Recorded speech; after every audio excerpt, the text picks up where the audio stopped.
Joining me is the political panel, Michael Kroger, former Victorian Liberal President, and Steve Conroy, former Labor Senator and Cabinet Minister. Steve Conroy, as I wrote today in News Limited papers, the way this has gone for Albanese so far makes his debate with Scott Morrison on Wednesday, right here on Sky News, the day his campaign dies. Viewers will be able to see it live on air, a campaign dying in front of their eyes, if he has another disaster. Is that how you see it? No, I think that the Australian public will make a judgment over the 6-week period. I don't think it's going to make a judgment based purely on what you would like to see happen, Andrew. And I mean, there's so many things I could take issue with you in your intro to this segment. I mean, Scott Morrison was booed recently at a footy match. Scott Morrison couldn't get the job seeker figure right today, not even in answer to a question in a prepared spiel. And he addressed somebody as Mr. Speaker. Seriously.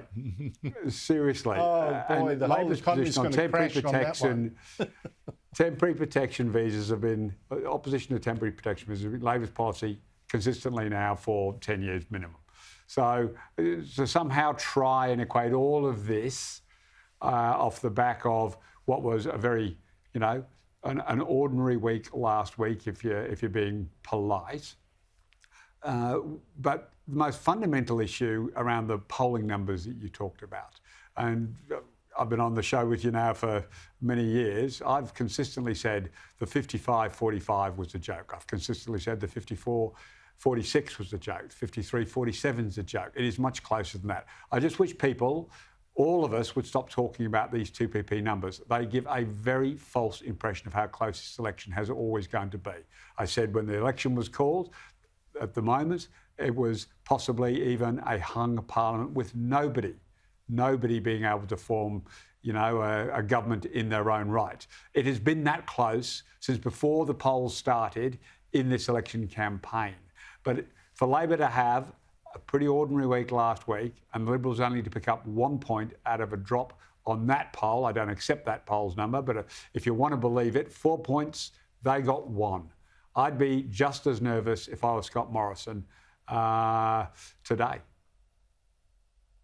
Well, I'm hearing you on some of that, I have to say, although to equate Scott Morrison confusing week with day, he knows if someone had challenged him on the figure on the dole, he would have known the answer. Albanese did not know what the unemployment rate, and that is a very significant, he didn't have a clue. But anyway, that's just, Michael Kroger, that poll, I think that's absolutely correct what Steve said. That poll really would have scared Labor, but it would also not have given much comfort to the Liberals at this stage. Well, look, I think the polls were probably 53-47 last weekend, Labor ahead. That's what I believed. I think it's much closer now because of this extraordinary mess created by Albanese. We would like to have picked up 2, but it'll be fascinating to see what happens from here on in, because I think Albo will continue to hemorrhage. I think people have worked out he's a dud, that he's not up to being Prime Minister of the country. That's what they've worked out after a week of these catastrophic errors.